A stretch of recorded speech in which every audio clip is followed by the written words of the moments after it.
പ്രിയമുള്ളവരെ നമസ്കാരം. ഒരു മാസം മുമ്പ് 1 മണിക്കൂറിനുള്ളിൽ ഞാൻ നൽകിയ ഒരു ഇന്റർവ്യൂവിൽ നിന്നും ചില ഭാഗങ്ങൾ അടർത്തിയെടുത്ത് സോഷ്യൽ മീഡിയ ആഘോഷിക്കുകയാണ്. നിങ്ങൾ ആഘോഷിച്ചോളൂ, നിങ്ങൾ എന്നെ ആക്രമിച്ചോളൂ, നിങ്ങൾ എന്നെ ആക്ഷേപിച്ചോളൂ. ഇതിലൊന്നും എനിക്ക് വ്യക്തിപരമായി യാതൊരു പരാതിയുമില്ല. പക്ഷെ ഞാൻ തിരുത്തണമെന്ന് നിങ്ങൾ ആഗ്രഹിക്കുന്നുണ്ടെന്നുണ്ടെങ്കിൽ എവിടെയാണ് ഞാൻ തിരുത്തേണ്ടതെന്നും ഞാൻ പറഞ്ഞതിലെ തെറ്റെന്താണെന്നും നിങ്ങളിൽ ആർക്കെങ്കിലും എനിക്ക് കൃത്യമായി ബോധ്യപ്പെടുത്തി തരാമെങ്കിൽ ഞാൻ നിങ്ങൾക്ക് എന്റെ നമ്പർ അയച്ചു തരാം. നിങ്ങൾ എന്നോട് സംസാരിക്കൂ. നിങ്ങൾ എന്നോട് സംസാരിക്കുന്ന കാര്യങ്ങൾ അഖിൽ മാരാറിന്റെ വലിയൊരു സ്റ്റേറ്റ്മെന്റ് ഉണ്ടായിരുന്നു. അത് പ്രഗ്നൻസിയെ കുറിച്ചൊരു സ്റ്റേറ്റ്മെന്റ് ഉണ്ടായിരുന്നു. അതിനുശേഷം പുള്ളിക്കാരൻ നല്ല രീതിയിൽ എയറിലാവുകയും അതിനെ ന്യായീകരിച്ചുകൊണ്ട് അഖിൽ മാരാർ ഒരു വീഡിയോ ആയിട്ട് വന്നിട്ടുണ്ട്. അതായത് അഖിൽ മാരാർ ആദ്യം പറഞ്ഞ വീഡിയോ ഞാൻ ജസ്റ്റ് ബേസിക്കലി ഒന്ന് ക്ലിപ്പ് പ്ലേ ചെയ്ത് കാണിച്ചു തരാം. അത് സ്ത്രീകൾ പ്രസവം എന്ന് പറയുന്നത് വളരെ കൂടുതൽ പണ്ടൊക്കെ തമാശയായിട്ട് ചിലർ പറയുന്നത് കേൾക്കാം. ആ സ്ത്രീ അവള് പ്രസവിച്ചിട്ട് പോയിരുന്ന് ആ 2 കിലോ അരി ഇടിച്ചോടെ വെച്ചിട്ടുണ്ട്. അപ്പൊ ഇത്ര നിസാരമായിട്ട് സ്ത്രീകൾ വളരെ എൻജോയ് ചെയ്തിരുന്ന ഒരു പ്രോസസ്സിനെ ഇവിടുത്തെ കുറെ ആശുപത്രി കണ്ടല്ലോ. ഇതാണ് പുള്ളിക്കാരൻ ആദ്യത്തെ ഇന്റർവ്യൂവിൽ പറഞ്ഞൊരു സ്റ്റേറ്റ്മെന്റ്. അതായത് ഈ പ്രസവം എന്ന് പറയുന്ന സാധനം വളരെ ലാഘവത്തോടെ ചെയ്ത് അത് ഞാൻ പണ്ടത്തെ കാലഘട്ടത്തിലൊക്കെ പ്രസവിച്ച് കഴിഞ്ഞ് കഴിഞ്ഞാൽ അത് കഴിഞ്ഞാൽ അപ്പം തന്നെ അരി ആട്ടാൻ പോകുന്ന ആ രീതിയിലൊരു കോൺസെപ്റ്റാണ് പുള്ളിക്കാരൻ്റെ മനസ്സിലുള്ളത്. അത് എന്ത് ഉദ്ദേശിച്ചിട്ടാണ് പുള്ളിക്കാരൻ അങ്ങനെ പറയുന്നത് എനിക്കറിയാൻ പാടില്ല. എനിക്ക് സിമ്പിളായിട്ടൊരു ക്വസ്റ്റ്യൻ ചോദിക്കുകയാണെന്ന് വെച്ചാൽ, ചേട്ടൻ്റെ ഭാര്യ, അതായത് പുള്ളിക്കാരന് 2 മക്കളുണ്ടല്ലോ, അങ്ങനെയാണോ വീട്ടിൽ തന്നെയാണോ പ്രസവിച്ചത്? അതിന് എനിക്ക് ജസ്റ്റ് ഒരു ഡൗട്ടാണ്. അതായത് പുള്ളിക്കാരൻ ഹോസ്പിറ്റലിൽ പോയാണോ ഇത് ചെയ്തത് അതോ വീട്ടിൽ തന്നെ ഇരുന്നിട്ടാണോ ചെയ്തതെന്ന് അറിയാനായിട്ടായിരുന്നു. അതായത് സ്വന്തമായിട്ട് വല്ല ഇതുണ്ടെങ്കിൽ, അതായത് നമുക്ക് പറയുന്ന സമയത്ത് എന്തെങ്കിലും പ്രോപ്പറായിട്ടുള്ള ഒരു അറിവ് ഉണ്ടായിട്ട് നമ്മൾ പറയുന്നതിന് ഒരു അർത്ഥമുണ്ട്. ഇത് ചുമ്മാ ഉള്ള മണ്ടത്തരങ്ങളെല്ലാം വിളിച്ചു പറഞ്ഞിട്ട് അതിലവസാനം എല്ലാവരും കൂടെ നാട്ടുകാരെല്ലാം കൂടെ പിടിച്ച് ഏറി കയറ്റിയതിന് ശേഷം പിന്നെ അത് ന്യായീകരിച്ചുകൊണ്ട് വേറൊരു വീഡിയോ ചെയ്യുന്നതിൽ യാതൊരു അർത്ഥമില്ല. ഇന്നത്തെ പുള്ളിക്കാരൻ പറഞ്ഞതെന്ന് വെച്ച് കഴിഞ്ഞാൽ ഞാൻ എന്താണ് പറഞ്ഞത്, എന്ത് മണ്ടത്തരമാണ് പറഞ്ഞതെന്നാണ് പുള്ളിക്കാരൻ പറഞ്ഞത്. എന്നെ ഒന്ന് പറഞ്ഞ് പഠിപ്പിച്ചു തരൂ. അത് മനസ്സിലാക്കാനുള്ള ഒരു ബോധം പോലും പുള്ളിക്കാരൻ ഇല്ലേ? എന്തായാലും ബാക്കിയും കൂടെ കാണാം നമുക്ക് വീഡിയോ. കാര്യങ്ങൾ നിങ്ങൾ റെക്കോർഡ് ചെയ്ത് സോഷ്യൽ മീഡിയയിൽ പ്രചരിപ്പിക്കൂ എന്ന് മാത്രമേ എനിക്ക് ഈ വിഷയത്തിൽ പറയാനുള്ളൂ. ഇനി 2, നിങ്ങൾ എന്നെ ആക്ഷേപിക്കുന്നെങ്കിൽ ഒരിക്കലും എനിക്ക് മറുപടി പറയാൻ ഞാൻ വരില്ല. പകരം നിങ്ങൾ എന്നെ ആക്ഷേപിക്കുന്നതിലൂടെ, നിങ്ങൾ എന്നെ ആക്രമിക്കുന്നതിലൂടെ ഇവിടുത്തെ മറ്റൊരു മാഫിയയ്ക്ക് വലിയ രീതിയിൽ കേരളത്തിൽ പിടിമുറുക്കാനുള്ള ഒരു അവസരം കൂടിയാണ് നിങ്ങൾ സൃഷ്ടിച്ചു കൊടുക്കുന്നത്. വലിയൊരു മാഫിയയ്ക്ക് പിടിമുറുക്കാനുള്ള ഒരു ഇതാണ് നമ്മൾ സൃഷ്ടിച്ചു കൊടുക്കുന്നത്. അതായത് പുള്ളിക്കാരൻ പറഞ്ഞൊരു മണ്ടത്തരം, അതായത് പ്രഗ്നൻസി, ഒരു പ്രഗ്നൻ്റ് ആയിരിക്കുന്ന ഒരു ലേഡി പ്രഗ്നൻസി കഴിഞ്ഞ് കഴിഞ്ഞ ഉടനെ നല്ല ഹെൽത്തി ആയിട്ട് ഭയങ്കര ലാഘവത്തോടെ എൻജോയ്മെൻ്റ് ആയിട്ട് ചെയ്തുകൊണ്ടിരുന്ന സാധനം നമ്മളെല്ലാം കൂടി ഇതേപോലെ പുള്ളിക്കാരൻ പറഞ്ഞ സ്റ്റേറ്റ്മെൻറ്റ് ഇങ്ങനെ ഉൾട്ടി അടിച്ചു കൊടുത്തു. അത് വേറൊരു മാഫിയയ്ക്ക് ഭയങ്കര ഒരു സഹായമാണ് നമ്മൾ ചെയ്തു കൊടുക്കുന്നത്. അത് പുള്ളിക്കാരൻ എന്താണ് ഉദ്ദേശിച്ചത് എനിക്ക് മനസ്സിലാകുന്നില്ല. മാഫിയ എന്താ പുള്ളിക്കാരൻ ഉദ്ദേശിക്കുന്നത്? അത് ഈ പുള്ളിക്കാരൻ്റെ ഒരു കഴിവെന്ന് വെച്ച് കഴിഞ്ഞാൽ പുള്ളിക്കാരൻ എന്ത് കാര്യം പറഞ്ഞു നിൽക്കാനുള്ള ഒരു നാക്ക് പുള്ളിക്കാരനുണ്ട്. 5 കൂട്ടിയാൽ 10 നമുക്കറിയാം. അത് 11 അഖിൽ മാരാർ പറഞ്ഞു കഴിഞ്ഞാൽ അത് 11. അഖിൽ മാരാർ എങ്ങനെയെങ്കിലും അത് പ്രൂവ് ചെയ്യും. ഇതേപോലെയുള്ള ഈ വീഡിയോയിൽ നിറച്ച് പറയുന്ന അതേപോലത്തെ കാര്യങ്ങളാണ് ഈ വീഡിയോയിൽ ഫുൾ പുള്ളി പറയുന്നത്. അത് പരസ്പര ബന്ധമില്ലാത്ത കുറേ കാര്യങ്ങൾ, അത് കുറേ കാര്യങ്ങൾ പുള്ളി പറയുന്നത് എന്താ ഉദ്ദേശിക്കുന്നതെന്ന് പോലും മനസ്സിലാകത്തില്ല. അത് പുള്ളിക്കാരൻ പറഞ്ഞ സ്റ്റേറ്റ്മെൻറ്റ് അങ്ങ് പറഞ്ഞത് മണ്ടത്തരാന്ന് പുള്ളിക്കാരൻ മനസ്സിലായി. പക്ഷേ എന്നിട്ടും അങ്ങോട്ട് സമ്മതിക്കുന്നില്ല. അങ്ങോട്ട് ഉരുണ്ട് അങ്ങ് കിടന്നങ്ങ് മെഴുകുക. ഫാർമ എന്ന് പറയുന്ന ഒരു വെബ് സീരീസ് അടുത്തിടെ ഇറങ്ങി നിങ്ങൾ കണ്ടിട്ടുണ്ടാവും. ഫാർമ വെബ് സീരീസിൽ എങ്ങനെയാണ് ഈ ആരോഗ്യരംഗത്ത്, അല്ലെന്നുണ്ടെങ്കിൽ ചില മരുന്ന് കമ്പനികൾ, എല്ലാവരുമല്ല, ചില മരുന്ന് കമ്പനികൾ ചില ഡോക്ടർമാരുമായി ചേർന്ന് ഈ നാട്ടിൽ നടത്തിക്കൊണ്ടിരിക്കുന്ന അപകടത്തെക്കുറിച്ച് ഫാർമ എന്ന വെബ് സീരീസിൽ പറഞ്ഞു പോകുന്നുണ്ട്. 2.5 വർഷത്തിലധികം ഒരു മെഡിക്കൽ റെപ്രസെന്റേറ്റീവ് വർക്ക് ചെയ്ത, അതിൽ തന്നെ ഒരു റിസർച്ച് കമ്പനിയിൽ വർക്ക് ചെയ്ത എനിക്കും സാമാന്യ ബോധമുള്ള വിഷയങ്ങളാണ് ഇതൊക്കെ തന്നെ. അത് മാത്രമല്ല, എത്രയോ കാലങ്ങളായിട്ട് ഈ ആരോഗ്യരംഗത്ത് നടന്നുകൊണ്ടിരിക്കുന്ന തട്ടിപ്പുകളെ കുറിച്ച് മനസ്സിലാക്കാൻ ശ്രമിക്കുന്ന ഒരാൾ കൂടിയാണ് ഞാൻ. അതുകൊണ്ട് തന്നെ പുള്ളിക്കാരൻ ഇപ്പൊ പറഞ്ഞ സ്റ്റേറ്റ്മെന്റും ആദ്യം പറഞ്ഞ സ്റ്റേറ്റ്മെന്റ് എന്താ ഇതിന്റെ ബന്ധം എന്ന് പറയൂ? അത് പുള്ളിക്കാരൻ ആദ്യം പറഞ്ഞതെന്ന് വെച്ചാൽ പ്രഗ്നൻസിയെ കുറിച്ചാണ് പറയുന്നത്. വളരെ ലാഘവത്തോടെ ഇതേപോലത്തെ ഇപ്പോഴത്തെ പെൺപിള്ളേരൊക്കെ ഭയങ്കര സീരിയസ് ആയിട്ട് എടുക്കുന്നു. ആ രീതിയിലാണ് പുള്ളിക്കാരൻ ആദ്യത്തെ വീഡിയോയിൽ പറയുന്നത്. ഇപ്പം ഇതിൻ്റെ അകത്ത് പുള്ളിക്കാരൻ മെഡിക്കൽ റെപ്രസെൻറ്റേറ്റീവ് മെഡിസിൻസ് വിൽക്കുന്ന ഫാർമയുടെ സീരീസിനെ കുറിച്ച് പറയുന്നു.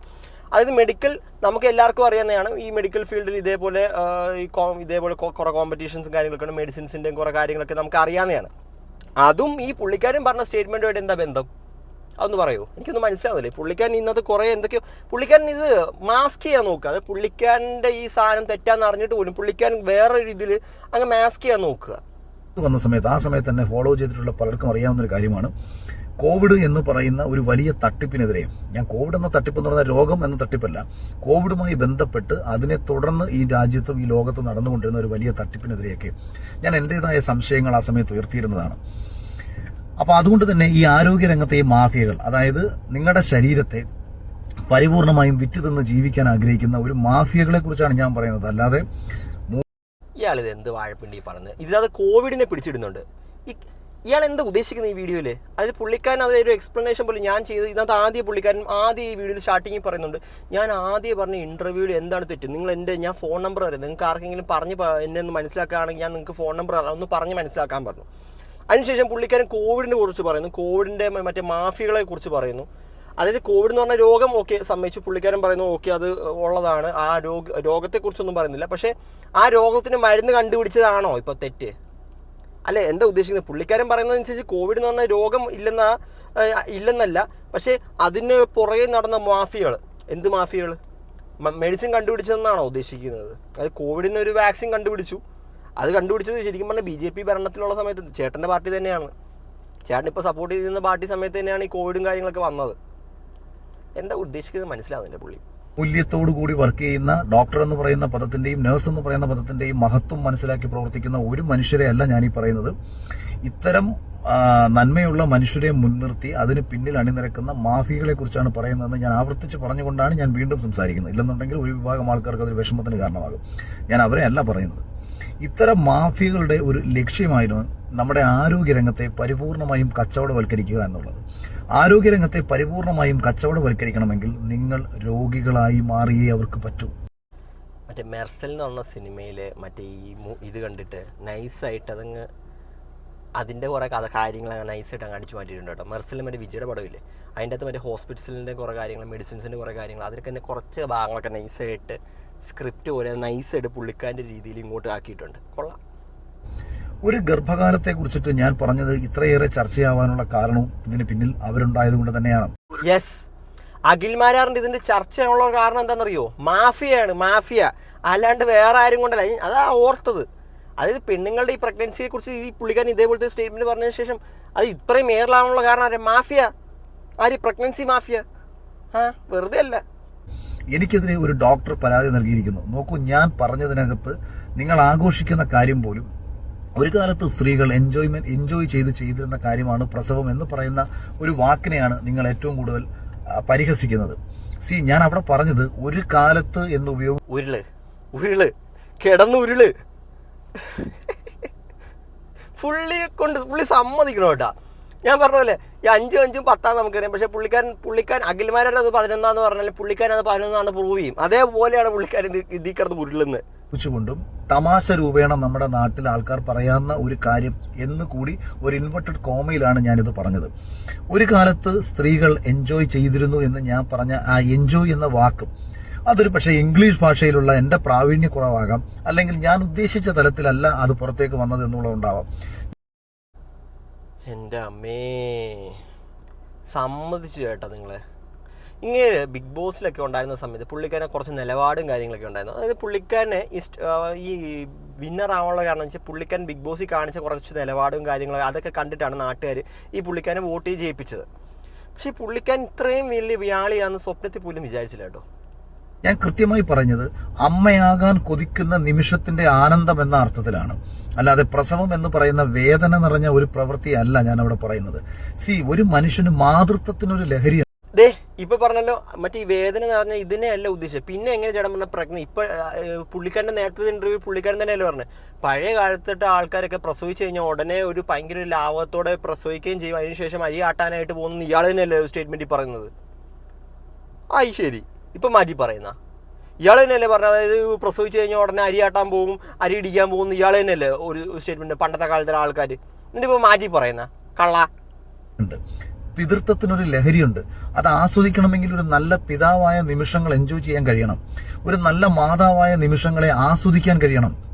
താനൊരു അമ്മയാകാൻ പോകുന്നു എന്ന നിമിഷത്തിന്റെ ആനന്ദം, അല്ലെങ്കിൽ ആ നിമിഷത്തിന്റെ ആത്മനിർവൃതി, അത്രയും വേദന അവളെ സഹിക്കാനും ആ വേദന അവൾക്ക് സന്തോഷം നൽകുന്ന ഒന്നായി മാറുന്നത് താനൊരു അമ്മയാകാൻ പോകുന്നു എന്ന നിമിഷത്തിന്റെ. എന്താ ഏട്ടാ പ്രസംഗമോ? റോഡ് റോളറിനെക്കാത്ത നല്ലതായിട്ട് കിടന്ന് ഉരുളുക കേട്ടോ. ആ ഒരു ആത്മനിർവൃതിയിലാണ് ഞാൻ യഥാർത്ഥത്തിൽ ഉദ്ദേശിച്ചത്. അതാണ് ഇവിടെ ഇന്ന്. അതായിരുന്നെങ്കിൽ ആദ്യം ആ ഇന്റർവ്യൂവിൽ മര്യാദയ്ക്ക് പറയണമായിരുന്നു. അല്ലാണ്ട് ഇവിടെ കിടന്ന് അതിനുശേഷം ആ നാട്ടുകാരെല്ലാം കൂടെ പിടിച്ച് ഏറിക്കയറ്റിന് ശേഷം അല്ലായിരുന്നു അവിടെ കിടന്ന് ഉരുളുണ്ടായത്. ഇതേപോലെ ഓരോ മണ്ടത്തരങ്ങൾ പറഞ്ഞ് ഇതേപോലെ ഓരോ വീഡിയോ ചെയ്യും. അത് പക്ഷെ തെറ്റാന്ന് അംഗീകരിക്കത്തില്ല കേട്ടോ പുള്ളിക്കാരൻ ഒരിക്കലും അത് ഞാൻ പറഞ്ഞ സ്റ്റേറ്റ്മെന്റ് തെറ്റാന്ന് പറയുന്നില്ല. പുള്ളിക്കാരൻ പറഞ്ഞത് നമ്മൾ കേട്ടതിൻ്റെ മിസ്റ്റേക്കാണ്. അതായത് പുള്ളിക്കാരൻ ഇപ്പോഴും പറയുന്നത് വെച്ച് കഴിഞ്ഞാൽ പുള്ളിക്കാരൻ ആ പറഞ്ഞ സ്റ്റേറ്റ്മെൻറ്റിൽ യാതൊരു തെറ്റുമില്ല. പക്ഷേ പുള്ളിക്കാരൻ നമ്മൾ കേട്ടതിൻ്റെ മിസ്റ്റേക്കാണ്. അതായത് ഞാൻ ഉദ്ദേശിച്ച എൻജോയ്മെൻറ്റ് നിങ്ങൾ വിചാരിച്ച ആ ഇംഗ്ലീഷ് അറിയാത്തതിൻ്റെ ആ ഒരു പ്രശ്നമാണ് പുള്ളിക്കാരൻ പറഞ്ഞത്. അത് നമ്മൾ കേട്ടതിൻ്റെ മിസ്റ്റേക്കാണ്. അത് നമ്മൾ എപ്പോഴും അഖിൽമാരാർ ഒരു സ്റ്റേറ്റ്മെൻറ്റ് പറയുമ്പോൾ അഖിൽമാരാറിൻ്റെ അടുത്ത് ചോദിക്കണം, ചേട്ടൻ എന്താ ഉദ്ദേശിച്ചതെന്ന് ചോദിക്കണം. എന്നിട്ട് വേണം നമ്മൾ ഓരോ കാര്യങ്ങളും ചെയ്യാൻ. കൊള്ളാം. അമ്മയാകാൻ ഭയപ്പെടുന്നത് ഗർഭകാലഘട്ടത്തെ ഒരു രോഗകാലഘട്ടമാക്കി സമൂഹം ട്രീറ്റ് ചെയ്തതിലൂടെ സംഭവിച്ചതാണ്. താൻ ഗർഭിണിയായി കഴിഞ്ഞാൽ തനിക്ക് എന്തെങ്കിലും അപകടം സംഭവിക്കുമോ എന്ന ഭയം ഓരോ പെൺകുട്ടികളുടെ മനസ്സിലേക്കും ഇട്ടുകൊടുത്തതാണ്. ഈ ഭയം ആരാണ് മുതലെടുക്കുന്നത്? ഈ പറയുന്ന വൻകിട ആശുപത്രി മാഫിയകൾ, അതുപോലെ തന്നെ മരുന്ന് കമ്പനിക്കാർ. അപ്പം നിങ്ങളുടെ മനസ്സിലേക്ക് ഈ ഭയവും ഉത്കണ്ഠയും ഒക്കെ സൃഷ്ടിച്ചു തന്ന് ശരിക്കും പറഞ്ഞു ഈ ക്വസ്റ്റ്യൻ ചേട്ടൻ ആദ്യം ചേട്ടൻ്റെ വൈഫിനോട് ചോദിക്കണം. അതായത് ഞാൻ പറഞ്ഞ പുള്ളിക്കാരന് 2 മക്കളുണ്ട്. ഇതേപോലെ നിനക്ക് ഇതേപോലെ പ്രഗ്നൻസി ടൈം ഇതേപോലെ പേടിയാവുന്നുണ്ടോ എന്ന് ശരി പുള്ളിക്കാരിക്ക് മനസ്സിലാകത്തുള്ളൂ. അത് ഈ പുള്ളിക്കാരൻ ഈ പറയുന്ന ഓരോ മണ്ടത്തരങ്ങൾക്ക് എനിക്ക് മനസ്സിലാവുന്നില്ല. ഈ പുള്ളിക്കാരൻ അറിവോടെയാണ് പറയുന്നത് എനിക്കറിയാം. പുള്ളിക്കാരൻ്റെ വൈഫിനോട് ചോദിക്കാം, നിനക്ക് ഇതേപോലത്തെ എന്തെങ്കിലും ബുദ്ധിമുട്ടോ, നിനക്ക് ഇതിൻ്റെ പ്രസവം ഭയങ്കര ലാഘവത്തോടെയാണോ നീ ചെയ്തത്, നിനക്ക് ഭയങ്കര എൻജോയ്മെൻ്റ് ആയിരുന്നോ എന്നൊക്കെ ആദ്യം പുള്ളിക്കാരൻ്റെ വൈഫിനോട് ചോദിച്ച് മനസ്സിലാക്കണം. എന്താണ് സംഭവം, ഇതേപോലെ എന്താണ് പെയിൻ, ഒരു പ്രഗ്നൻസി ടൈമിൽ എങ്ങനെ പെയിൻ എങ്ങനെയാണ്, അല്ലെങ്കിൽ ഒരു പീരീഡ്സ് ടൈമിൽ വരുന്ന സമയത്ത് പെയിൻ എങ്ങനെയാണ്, ഇതൊക്കെ പുള്ളിക്കാരൻ്റെ വൈഫിനോട് ചോദിച്ച് മനസ്സിലാക്കണം. അത് പുള്ളിക്കാരന് ഇത് ആ ഒരു ഭയങ്കര ഒരു ഇതേപോലെ എന്താണെന്ന് പറയാൻ പറ്റത്തില്ല. പുള്ളിക്കാരൻ കിടന്ന് ഉരുളുക, ചെയ്തത് തെറ്റാന്ന് അറിയാം, പക്ഷെ എന്നാലും എന്തൊക്കെയോ കിടന്ന് പറയുന്നു. ഹോർമോണൽ ഇൻബാലൻസ് മൂലം സംഭവിക്കുന്ന മാനസിക സംഘർഷങ്ങളെക്കാൾ കൂടുതൽ ചുറ്റുപാടുകൾ നൽകിയ മാനസിക സംഘർഷങ്ങളിലൂടെ ഗർഭകാലം കടന്നുപോയിക്കൊണ്ടിരിക്കുന്ന ഒരു സ്ത്രീയെ സംബന്ധിച്ച് പ്രസവം എന്ന് പറയുന്നത് ഒരു ഭയപ്പാടിന്റെ കാലഘട്ടമാക്കി ഇവർ മാറ്റിയെടുക്കുകയാണ്. ഞാൻ ഈ ഒരു വിഷയത്തെയാണ് യഥാർത്ഥത്തിൽ ഇവിടെ പറഞ്ഞു വെക്കുന്നത്. ഇനി പക്ഷേ ഈ പുള്ളിക്കാരൻ മറ്റേ ഇൻ്റർവ്യൂവിൽ ഇതൊന്നുമല്ല വളരെ പുച്ഛത്തോടെ പുള്ളിക്കാരൻ ആ ഇൻ്റർവ്യൂവിൽ പറഞ്ഞ കാര്യം എന്താണെന്ന് വെച്ച് കഴിഞ്ഞാൽ, അതായത് ഇപ്പോഴത്തെ കാലഘട്ടത്തിലെ പെണ്ണുങ്ങൾക്ക് പ്രസവം എന്ന് പറഞ്ഞു കഴിഞ്ഞാൽ ഭയങ്കര ലാഘവത്തോടെ, അതായത് അത് ഭയങ്കര സീരിയസ് ആയിട്ട് അത് കാണുന്നു. വലിയ എന്തൊരു തേങ്ങയാകുന്ന രീതിയിൽ അത് ഭയങ്കര പ്രസവം എന്ന് പറഞ്ഞാൽ പ്രഗ്നൻസി എന്ന് പറഞ്ഞു കഴിഞ്ഞാൽ വലിയൊരു സംഭവമാണ്, അത് ഭയങ്കര ഒരു അസുഖമാണ്, ഭയങ്കരമായിട്ട് കെയർ ചെയ്യണം, ആ രീതിയിലായിരുന്നു ആ കോൺസെപ്റ്റിലായിരുന്നു പുള്ളിക്കാരൻ ആ ഇൻ്റർവ്യൂവിൽ പറഞ്ഞത്. പണ്ട് കാലത്തെ പെണ്ണുങ്ങൾക്ക് ഈ ഹോസ്പിറ്റലൊന്നും ഇല്ലാത്ത സമയത്ത് പെണ്ണുങ്ങൾക്ക് ഇതൊന്നും അറിയാത്ത സമയത്ത് ചുമ്മാ ഭയങ്കര ഈസി ആയിട്ട് പ്രസവിക്കാൻ പോകാൻ വളരെ ഈസി ആയിട്ട് വളരെ എൻജോയ്മെൻറ്റോടെയാണ് ചെയ്തുകൊണ്ടിരുന്നത്. ആ ഒരു കോൺസെപ്റ്റ് തന്നെയാണ് ഈ പുള്ളിക്കാരൻ ആ വീഡിയോയിൽ പറഞ്ഞത്. പണ്ടത്തെ കാലത്തെ പെണ്ണുങ്ങൾക്ക് വളരെ സിമ്പിളായിട്ടുള്ള ഒരു കാര്യം, ഒരു പൂട പറിക്കുന്ന ഒരു ലാഘവത്തോട്ടുള്ള ആ ഒരു സീരിയസ്നെസ് മാത്രമേ ഉണ്ടായിരുന്നുള്ളൂ. ഇപ്പോഴത്തെ കാലഘട്ടത്തിലെ പെണ്ണുങ്ങൾ അത് ഭയങ്കരമായിട്ട് ഓവർ റിയാക്ട് ചെയ്യുകയും ഭയങ്കര അസുഖമായിട്ട് ഭയങ്കര ഒരു വലിയ രോഗമാണെന്ന് ഒരു പ്രിറ്റൻഡ് ചെയ്യുന്ന രീതിയിലുള്ള ഒരു കോൺസെപ്റ്റ് തന്നെയാണ് പുള്ളിക്കാരൻ ആ ഇൻ്റർവ്യൂ കണ്ടത്. അത് നമ്മുടെ കേരളത്തിലുള്ള എല്ലാവരും ആ ഇൻ്റർവ്യൂ കണ്ടതാണ്, ആ ക്ലിപ്പ് കണ്ടതാണ്. ആ വെച്ചാൽ പുള്ളിക്കാരൻ അത് മലയാളം തന്നെയാണ് പറയുന്നത്, നമുക്ക് മലയാളം കേട്ടാൽ മനസ്സിലാവില്ല. ആ പറഞ്ഞ ഭാഷയും ആ ടോണും എല്ലാം വെച്ച് നമുക്ക് മനസ്സിലാവും പുള്ളിക്കാരൻ എന്താ ഉദ്ദേശിച്ചതെന്ന്. പിന്നെ ഇപ്പോൾ ഇവിടെ കിടന്ന് ഉരുളുന്നതിൻ്റെ അർത്ഥം എന്താണെന്ന് എനിക്ക് മനസ്സിലാവുന്നില്ല. ഇപ്പോൾ ഇലക്ഷൻ എന്തായാലും തോക്കും, പുള്ളിക്കാരൻ എന്തായാലും ജയിക്കാൻ പോകുന്നില്ല. പിന്നെ പുള്ളിക്കാരൻ വേറൊരു ഇൻ്റർവ്യൂ പറഞ്ഞുകൊണ്ട് അഖിലിൻ്റെ ഈ ജനങ്ങളെ കൂടി നിൽക്കുന്ന ഇത് കണ്ടു കഴിഞ്ഞാൽ ഈ വോട്ടൊക്കെ കയറി കഴിഞ്ഞ് കഴിഞ്ഞാൽ ഭയങ്കര ഭൂരിപക്ഷത്തോടെ അഖിൽ ജയിക്കുമെന്നാണ് തോന്നുന്നതെന്നൊക്കെ പറയുന്നുണ്ട്. മറ്റേ ഈ റിസൾട്ട് വരുമ്പോഴത്തേക്കും ഒന്ന് കണ്ടാൽ മതി ഇതൊക്കെ. മറ്റൊരു കാര്യം കൂടി ഞാൻ നിങ്ങളോട് പറയാം. നോർമൽ ഡെലിവറിയിൽ നിന്നും സിസേറിയന്റെ എണ്ണം വളരെയധികം കൂടിയിട്ടുള്ളൊരു സംസ്ഥാനമാണ് കേരളം എന്ന് പറയുന്നത്. ഇത് ആരോഗ്യരംഗത്തെ വികസനമായിട്ട് നിങ്ങൾ ദയവ് ചെയ്ത് കാണരുത്. മുളച്ചു പൊന്തുന്ന ആശുപത്രികളുടെ എണ്ണം ആരോഗ്യരംഗത്തെ വികസനമായിട്ട് നിങ്ങൾ ദയവ് ചെയ്ത് കാണരുത്. നിങ്ങൾ ഒരുപാട് രോഗികൾ ഉണ്ടായത് കൊണ്ടാണ് ഇവിടെ ഒരുപാട് ആശുപത്രികൾ ഉണ്ടായതെന്ന് നിങ്ങൾ മനസ്സിലാക്കുക. ഇവിടെ സിസേറിയന്റെ എണ്ണം കൂടുന്നത് നോർമൽ ഡെലിവറിയിലേക്ക് പോകാൻ പെൺകുട്ടികൾ ഭയപ്പെടുന്നത് കൊണ്ടാണെന്ന് നിങ്ങൾ മനസ്സിലാക്കുക.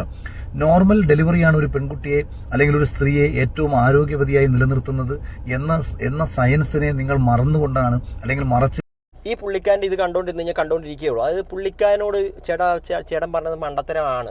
അതായത് ഇപ്പോഴത്തെ ഇത് പണ്ടത്തെ ഇത് വെച്ച് നോക്കുകയാണെങ്കിൽ പണ്ടത്തെ ഒരു 10 പ്രസവം എടുത്തു കഴിഞ്ഞാൽ അന്നത്തെ ഒരു 6 7 മരണമാണ് സംഭവിക്കുന്നത്. പണ്ടത്തെ ഇതും വെച്ച് പണ്ടത്തെ ഇത് ഡെത്ത് റേറ്റും ഇപ്പോഴത്തെ ഇത് വെച്ച് നോക്കുകയാണെങ്കിൽ ഭയങ്കര അപ്പാടെ ഡിഫറൻ്റാണ്.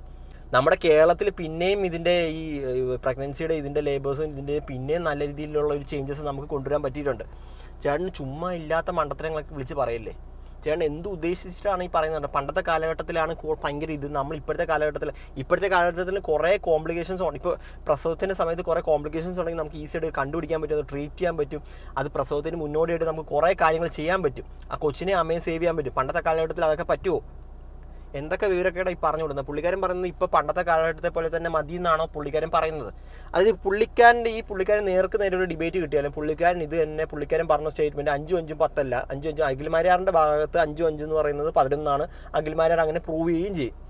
ഈ പുള്ളിക്കാരനായിട്ട് ഒരിക്കലും ഒരു ഡിബേറ്റിൽ നമുക്ക് ജയിക്കാനും പറ്റത്തില്ല. പുള്ളിക്കാരൻ നമ്മൾ പറയുന്ന കാര്യങ്ങളോട്ട് മനസ്സിലാക്കത്തില്ല. പുള്ളി പറയുന്നത് ഇതേപോലെ ഒരു പ്രസംഗം പോലെ പുള്ളിക്കാരൻ അങ്ങോട്ട് പറയുകയും ചെയ്യും, നമുക്ക് ഒട്ടും മനസ്സിലാകത്തില്ല. ഇതിൻ്റെ ഇടയ്ക്ക് കോവിഡ് വരുന്നുണ്ട്, മാഫിയ വരുന്നുണ്ട്.